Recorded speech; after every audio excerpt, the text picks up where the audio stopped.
Here we go. All right.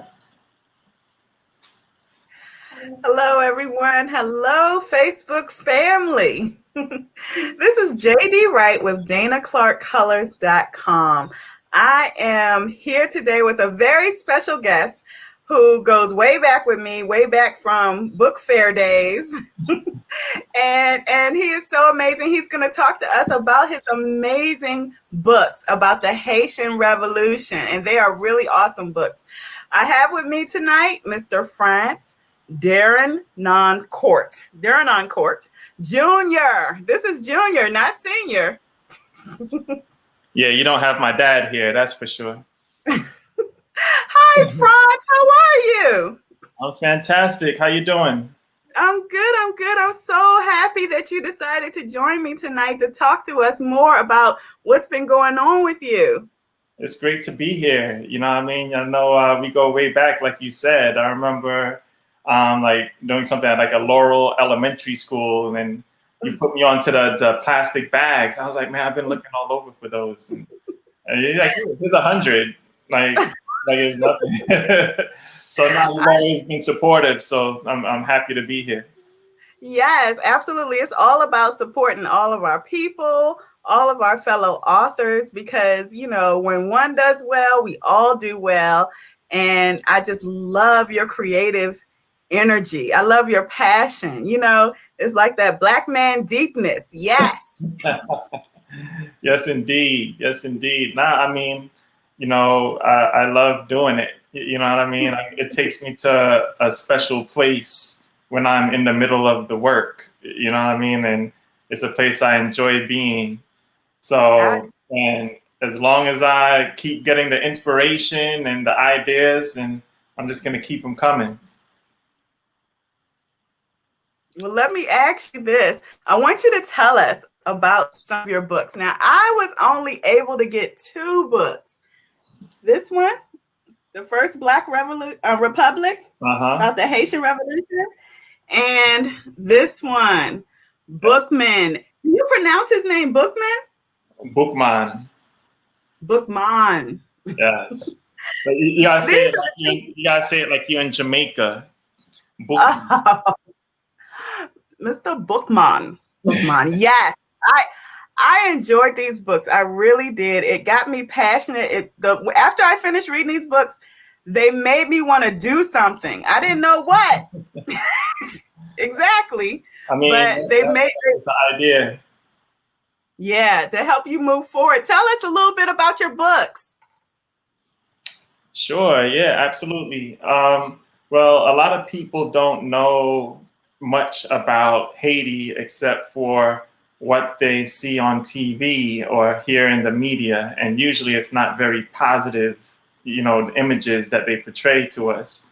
So of being of Haitian descent, I mean, my T-shirt, my sweatshirt says it all. I'm a Brooklyn-born Haitian, right? So being of Haitian descent, I wanted to kind of change that narrative of people who don't know that much about Haiti to and they being fed these images about some, you know, poor, desolate, you know, to like a country that was very rich with history. And the reason why Haiti is the way it is today is because of what happened in the past. So I want to tell those stories, you know what I mean, of revolution and, you know, inspiring. You know, it's a very inspiring story if you go through it. And I wanted to break it down to a level that I could share with younger people as well. Mm-hmm. So that's when I came out. Like you see one of my kids here. That's Maven. Yeah, I have another son, Chase. And Maven was just born when I came out with my first book, the one that you have in your hand right now, Haiti, the First Black Republic. Yeah. So I just used to tell them these stories, you know, of all of our heroes, Dessalines, Toussaint Louverture, Bookman, Mackendal, Cecile Fatima, Aunt Toya. There's so many different characters, like real people that fought for our freedom And it wasn't just for Haitian freedom, it was for like oppressed people everywhere. You know what I mean? So it was a story that could give you pride. You don't have to be Haitian to feel that pride. It was a Black liberation story, you know? Yeah. Yeah. So I wanted to tell that story. And, that one book, I released it in 2015. It did very well. And then I just followed it up, and now we're about 4 books in. Yes, yes. I really like the parts of when I was reading it. You grow up, at least in my growing up in Prince George's County, the schools have been very, very adamant about us learning our Black history, and we knew all about, slavery and what was going on and how things progressed. But it was one thing that never really came across with our African American culture was what they did in here and the way that they strategized, to do the revolution. And that strategy, just that the strategy that they did in the midst of it wasn't like something that just happened out of passion. Of course it was passionate, but it wasn't anything like rash, Exactly. Everything was really thought through, you know? Yeah. And that's what one interesting thing that I found about this. There was so many interesting things about the books that you've written, and I'm so glad that you have them so that our kids can understand, a lot more of what's happening and how it affects us here and anyone, any kind of culture that's being oppressed, So, absolutely. Yeah, that was the idea. Yeah, I mean, it's so many. The thing about it is, like, around the time, because this happened, a lot of people don't even really know about the Haitian Revolution. You know what I mean? So, but, I think it's deliberate. Well, actually, I know for a fact that it's deliberate that they don't teach it in schools. And I mean, I've been doing presentations for the past 5 years. I've even gone up to Harvard University to present on the Haitian Revolution. And there were Harvard students that never heard of it before, never heard of Jean-Jacques Dessalines, Toussaint Louverture. I mean, these are huge names in world history. Forget about Black history, world history. So, so the story is not being told. So I wanted to kind of like do my part to share the story because, like you said, there's lessons to be learned from what we did. Like you said, it was very organized. It was strategic. It wasn't just a riot. You know what I mean? Yeah. We had leaders. They had put out plans. I mean, one of the women who planned out the Haitian Revolution, she was planning for 4 years. You know what I mean? So it wasn't a lot of people would like to make it out to be like, oh, it was this big riot that got out of control. And then, you know what I mean? But really, it was very, like you said, it was very strategic. It was planned. And there were some very, very intelligent, smart people, Black people, that led us to victory. And I just wanted to highlight those ancestors for the things that they did. Well, Frantz, can you tell me a little more about what inspired you on this topic and to create the books? Like, what was it that inspired you? And tell us maybe a little bit more about your personal culture and background. Sure. Wow. It was a group. It was just sort of like a perfect storm that led me to write. Because I'm not a writer. I'm not a writer that's not my history. That's not my profession. I'm an entrepreneur. But once I kind of like took a step back, as I mentioned, I published that first book, Haiti, in 2015. And I got the first inspiration probably a year before that, 2014. I live in Maryland, obviously, right, in Bowie, Maryland. But I do a lot of business in Baltimore. And it was around the time of the Freddie Gray riots that sparked my initial, inspiration to go into and try to find out how I could contribute to my people that's suffering, right? So Right. I think one of the things that happens with us a lot is we see all this stuff happening around us, and we kind of feel powerless to try to do something. Like, what's my part? What's my role?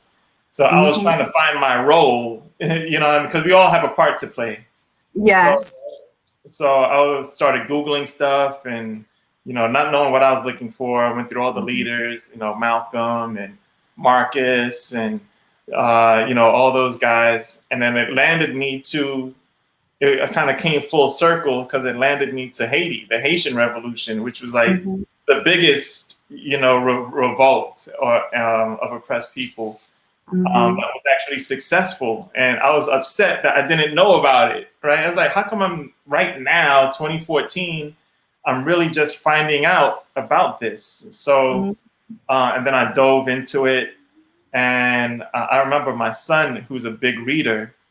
I took him to. I was like, you know what? I'm going to find some kids' books, to have him read about, because he reads all types of, George Washington and Thomas Jefferson and Abraham Lincoln, and they're really nice illustrated children. Right. So I was like, okay, let's go find something on Haiti, right? And I looked up and down, and we couldn't find anything. So I'm an entrepreneur, like I said. So I was like, wait a minute, I'm sure there's some people out there that would be interested in this story. So So that's when I got the idea. I was like, okay, let me see if I can start writing stuff down. I did a lot of research. And then I found an illustrator, and then the next thing you know, I put everything together, and I released it. And man, it's been a roller coaster ride ever since, So it's been great, just tapping into that part of my culture. Because even though I was born in Brooklyn, New York, but both of my parents were born and raised in Haiti. So growing up Haitian, as a first generation Haitian American, is kind of like how I identify myself. You get to indulge in the culture because that's where your parents are from, right? So you get the food, the music, and all that stuff. But I know about the food. Yes, you do. But they never really spoke about the conditions in Haiti. I just kind of know that they fled Haiti because of a dictatorship, and it kind of and I've heard terms like Duvalier, Papa Doc, Tonton Macoutes, and like the oppressive regime that was in Haiti that they fled from. My family, so but that was kind of like as far back as I could remember, as they would mention. So it wasn't until much later, that I found out about all of this stuff. You know what I mean? So I wanted to tell those stories to my kids, and I just started releasing books. And then next thing you know, now I'm doing collaborations with Haitian historians, and I'm kind of really knee deep in the culture right now, especially in my little area right here in the DC metropolitan area, the DMV. Yes. I get that. I get a similar answer. Part of what you had said from a lot of authors. They're like, okay, I'm a parent, and this is, what I feel would enrich my children's life. Let me go out there and find it. Let me get on Amazon and buy it. And then you get there and you're like, what is this?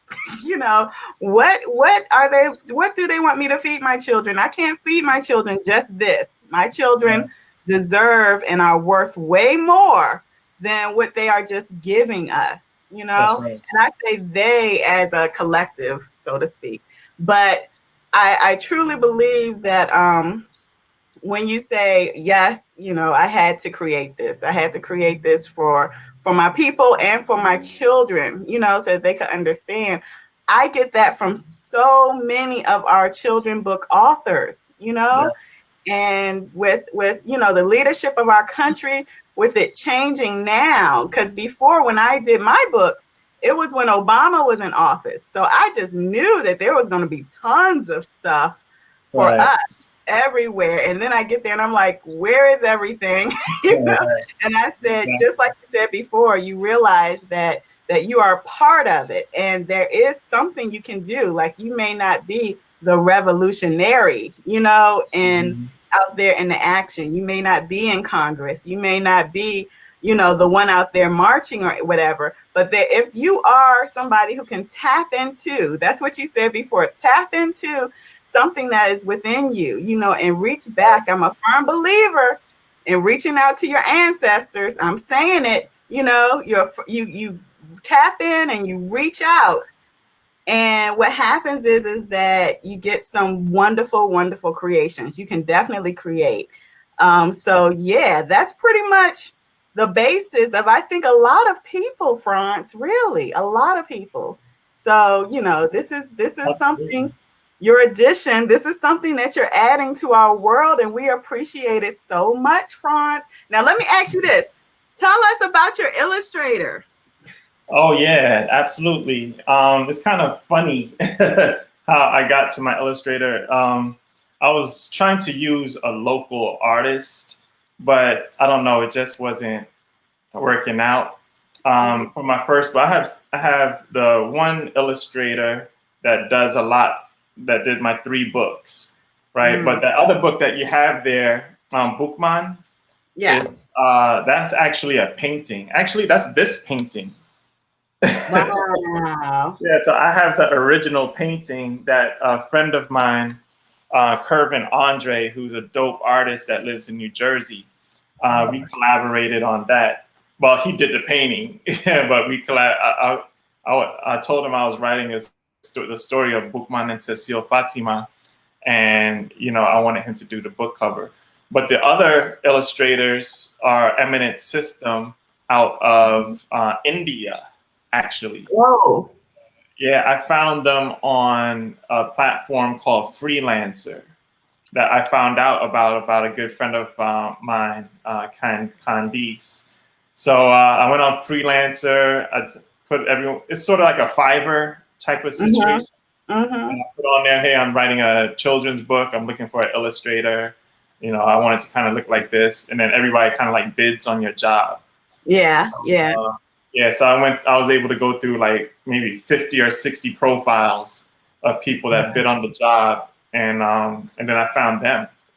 Wow. And it's been a great partnership ever since. They done 3 books for me, and I'm planning on using them for my next book. So, but you know, this year is going to be a busy year because I have probably like 3 books in the pipeline, you know, to release. But I didn't release anything last year. So I'm backed up. So I'm like, you know what, 2021, we're going to release everything that we have ready. So that's my mindset for this year. 2021. Okay, let me ask you this. I know you said that you are a parent of 2 children, a girl and a boy, and I want to ask you, what is your parenting approach? With you being, oh, there she is, with you being a person creating these picture books, specifically with the children, you know, being the audience, what is your parenting approach? I know we were all raised differently, but what do you think is best for them to get the best out of life? You know, I'm kind of like, I believe like our job is to kind of like support our children, because what I realize is that they're their own person and they have their own talents, right? So I try to expose them to as many things as possible, and then see what they're interested in, and just try to feed their interest and support what they're interested in, right? Because eventually I feel like I don't want to raise them to be like, you know what, I want you to, you know, be a doctor. I want you to be you know, a lawyer or something like that. I want them to be naturally interested in something, and help them achieve it, right? So that because all of their talents, even though my daughter here, Maven, she's 7 years old, but she's a great artist. You know what I mean? She's a great artist. She's a great crafter. So I just, you know, support her, and we always do arts and crafts and drawings and stuff like that. Mm-hmm. So because she's really good at it, so I try to support her in that role. My son Chase, he's a pretty good athlete. He swims. In fact, he hasn't swam in probably like a year now, but he's sort of like the academic, what I mean? So I support him. He loves to read. So I try to support him in that role. So my approach is just sort of, okay, let me be aware of what my kids' natural gifts and talents are, and try to encourage them and try to give them that support that they need to take it to the next level. Yes. Oh, Frantz, I agree. I so agree. I am always doing my absolute best to try to just let my daughter be, I do my best to try to let her be, by giving her some guidance. But I think it's extremely important that we nurture them finding out who they are, Exactly. And I'm all for that. I am all for that. Now, let me ask you this. You said that you have a few more books that you want to write. Could you tell us a little bit about any up and coming projects? Ooh, man, let's see. We got some. Well, this one, in 2019, the end of 2019, I released my last project that I released, which was this one, Sheroes of the Haitian Revolution, right? And I collaborated with a great Haitian historian, a well-known Haitian historian. Her name is Baina Bello. And the whole book was illustrated. This whole book was illustrated by that artist that did the front cover of Bookman, Kervin Andre. So he did all of the illustrations in here. We profiled 10 women, right? And then we wrote like a bio of them. Wow. These are women that participated in the Haitian Revolution. Mm-hmm. So that's doing well. Mm-hmm. So I'm gonna work on my second project with that historian this year. So we have our second release of the Sheroes project. And then I have my own book, who's I tried to focus on, the thing we have set up is I'm going to write about the men, she's going to write about the women, right? So I'm just going to publish hers and, help her, she knows everything, I'm just going to try to make it a Thoroughbred Books production. Right? Yeah, and then my thing, I write about the men. So I came out with Makandal and Bookman, and the person that I'm looking to release this year is Toussaint Louverture, who is like probably the most well-known of generals or people of the Haitian Revolution. So this is going to be a big release for me because, not that many people know about Makandal, not that many people know about Bookman, but a lot more people know about Toussaint. So, and there are dozens and dozens of books have been written about him. So now I'm excited to tell my story, like, how I view Toussaint. And also it's going to be in the same format as my other books, where the younger people will be able to read it and relate to it as well. So I'm definitely looking forward to that project, to releasing that project. It's pretty much almost done. Well, the writing part is done. I'm just working on the illustrations. So hopefully that comes out to the second quarter, like spring, summer. Okay. Well, why don't you tell us, where can we find your books? Why don't you tell us about where we can find your books? Sure. So definitely check the website, www.thoroughbredbooks.com, right there on the screen. So you see how Thoroughbred is written. There's no UG in Thoroughbred, so I took out the UGH. So now it's just THOROBRED books. On my website, you could definitely catch those. And of course, I sign all of them as they leave the door because, my house serves many purposes. This is my office. Downstairs is my storage room.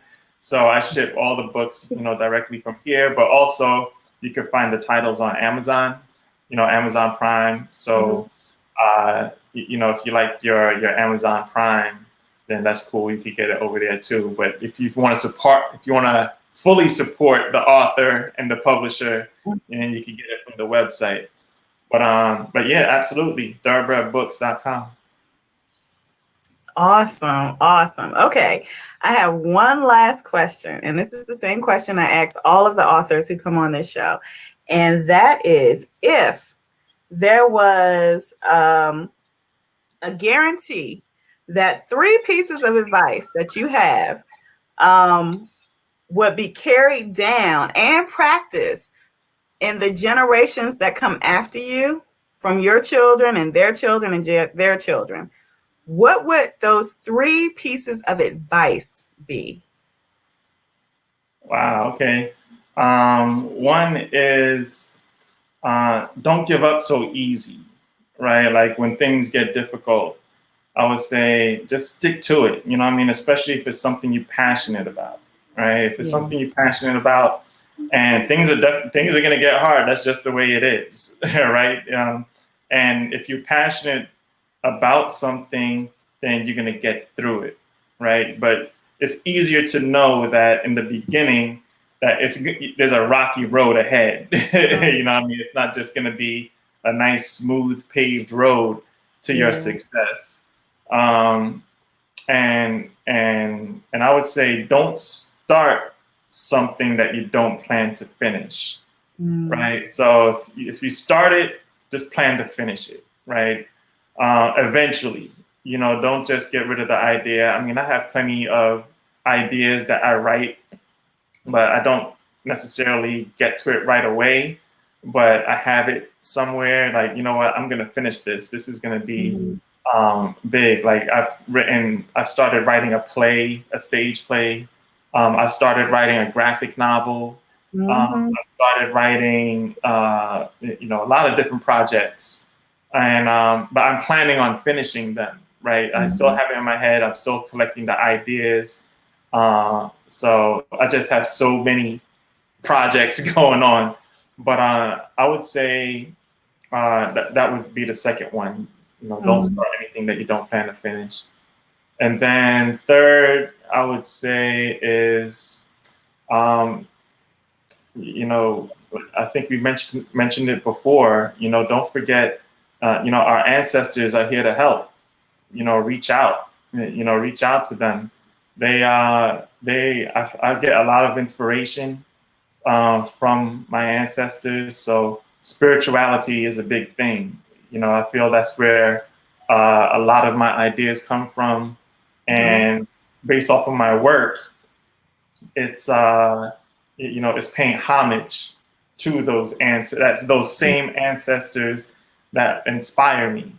So definitely for whatever journey that you take, whether it's writing books or being another type of artist or whatever, you should always be grounded spiritually, and because that will help you. When you're in a dark room alone and maybe things aren't going right, I mean, sit down and meditate and talk to the ancestors. You'll get answers. You know what I mean? It's a matter of, are you going to follow the advice that they give you?